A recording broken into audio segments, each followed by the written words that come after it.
उस दिन बहुत जोरों से बारिश होने वाली थी। आसमान हर तरफ से बादलों से घिरा हुआ था। दोपहर का समय था, पर फिर भी अंधेरा छाया हुआ था और मैं उस वक्त अपनी दोस्त गिन्नी के साथ घर के आंगन में खेल रही थी।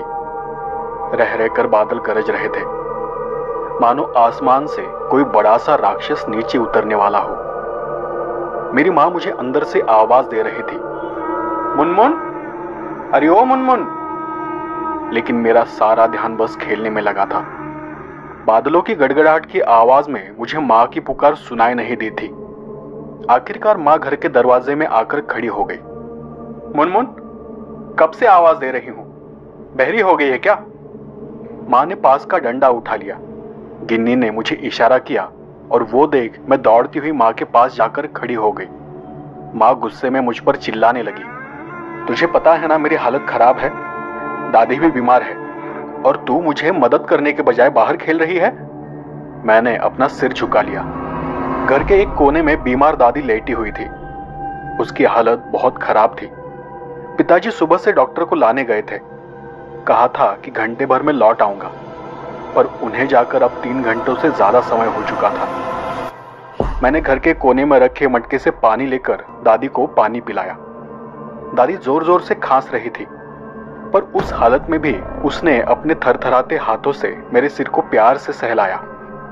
घर के एक दूसरे कोने में मेरा नन्हा भाई लेटा हुआ था और अपनी नन्ही आंखों से इधर उधर देख रहा था। उसे इस दुनिया में आए बस 2-3 महीने हुए थे। मेरे अंदर आते ही माँ चूल्हे के पास जाकर बैठ गई और मुझे नन्हे का ध्यान रखने और उसके साथ खेलने के लिए कहा। मैं जाकर नन्हे के पास बैठ गई।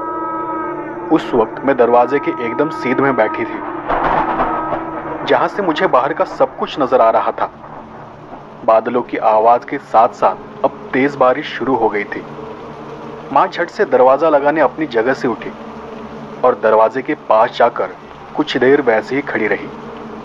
मुझे लगा कि शायद पिताजी आ रहे होंगे। मैंने झुककर बाहर देखा। हमारे घर से बहुत दूर बारिश में कोई औरत खड़ी थी।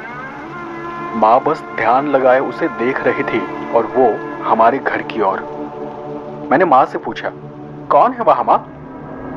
माँ ने हड़बड़ाते हुए दरवाजा बंद कर लिया और जाकर फिर से चूल्हे के सामने बैठ गई। मैंने देखा कि उसका शरीर कांप रहा था, हाथ थरथरा रहे थे और वो मुझसे नजर चुरा रही थी। कुछ ही देर में हमें बाहर से चलने की आवाज सुनाई देने लगी। कोई बारिश के पानी में चलकर हमारे घर के पास आ रहा था। माँ भले ही आटा गूंद रही थी, पर उसका सारा ध्यान बाहर से आ रही उस आवाज की तरफ था और मेरी माँ की तरफ। माँ ने अपनी आंखें बंद की और एकदम शांत बैठी रही। उस आवाज से माँ का शरीर कांप उठा। उसने भग से आंखें खोलकर मेरी तरफ देखा। मैं दरवाजा खोलने उठने ही वाली थी कि माँ ने अपनी आंखें बड़ी बड़ी कर अपनी गर्दन ना में हिलाते हुए मुझे वहीं पर बैठे रहने का इशारा किया। उस वक्त मैंने देखा कि उसकी आंखों में एक अजीब सा डर था। 2-3 बार फिर से दस्तक हुई और फिर हमने घर से दूर जाते कदमों की आहट सुनी। उस आवाज को सुनकर माँ का चेहरा सामान्य हो गया, ऐसा जैसे कोई खतरा टल गया हो। उसने अपने पास का लोटा उठाया और गटगट पानी पीने लगी।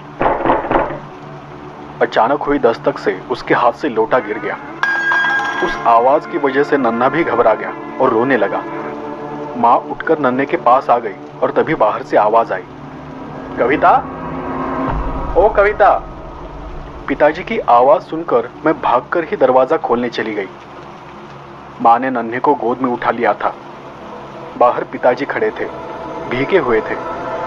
मैंने वही पास लटक रहा तौलिया उन्हें लाकर दिया। फिर वो अपने आप को पहुंचकर अंदर आ गए। माँ ने अपनी जगह से झुककर पिताजी के पीछे देखा। माँ को वैसा करते देख मैंने भी बाहर देखा, पर अब बाहर कुछ भी नहीं था। हर तरफ बस धीमी हल्की बारिश हो रही थी। पिताजी ने अंदर जाकर अपने कपड़े बदलते हुए कहा, आज डॉक्टर नहीं मिले।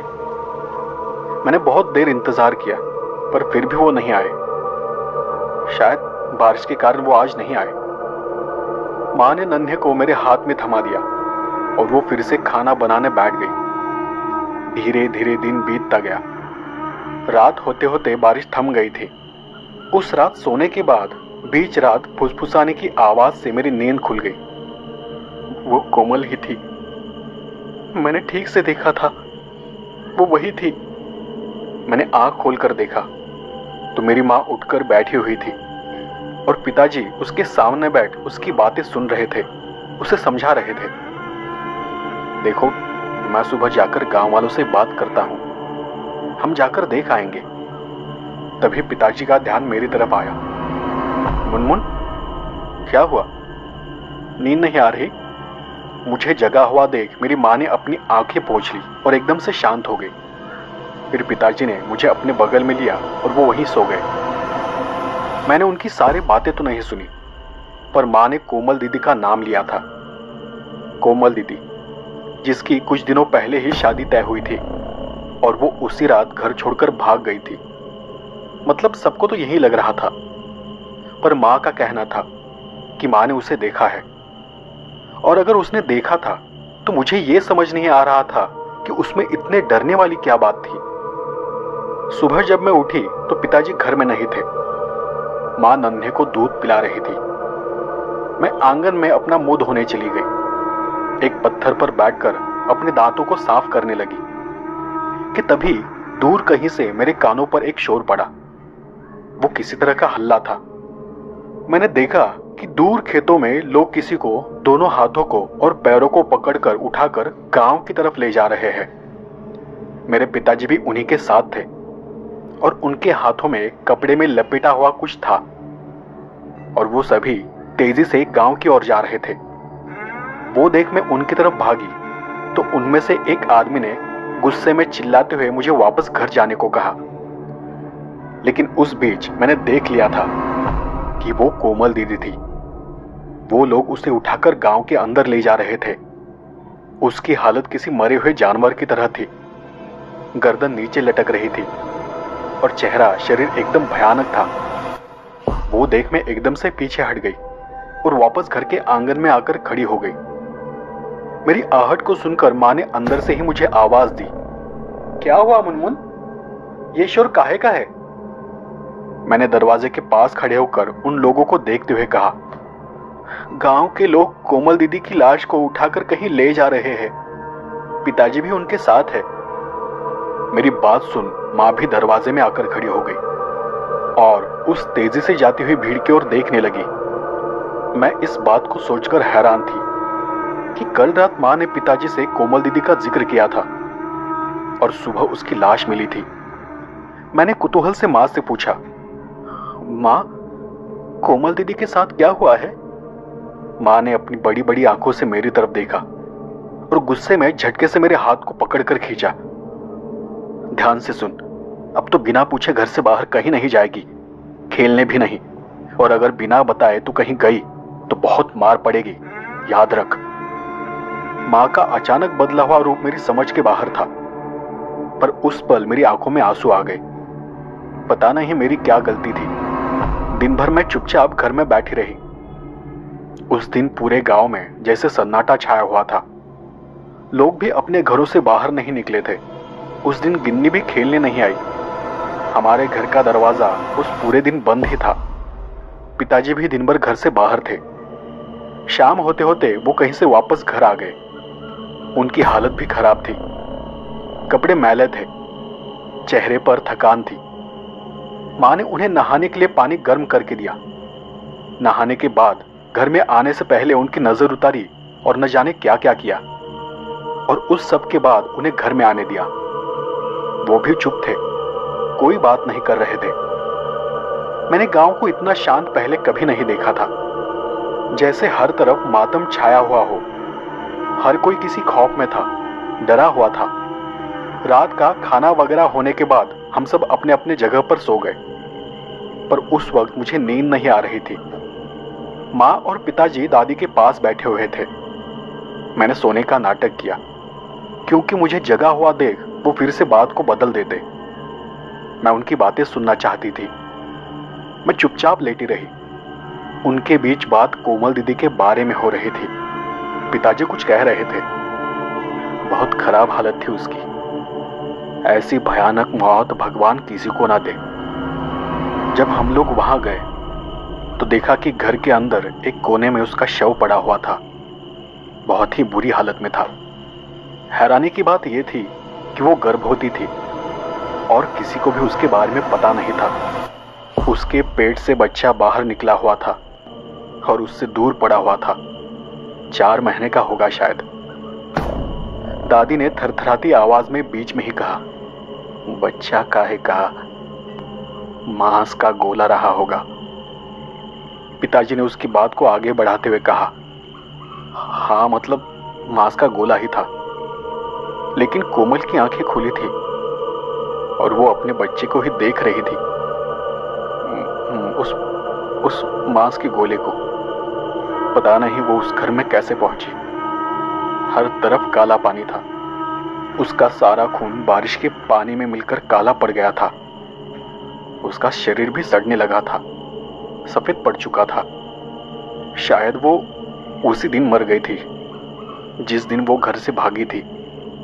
मां ने आगे कहा, मैंने कल जब उसे देखा था तभी मैं समझ गई थी कि ये कोई भूत प्रेत का मामला है। वो एकदम भयानक दिख रही थी। खोखला शरीर था, सड़ा गला सा, बड़ी बड़ी आंखें थी, चमकती आंखें, और चेहरे पर एक डरावनी सी मुस्कान। तभी दादी ने फिर बीच में कहा, मुझे तो लगता है कि वो चुड़ैल फिर से आ गई है।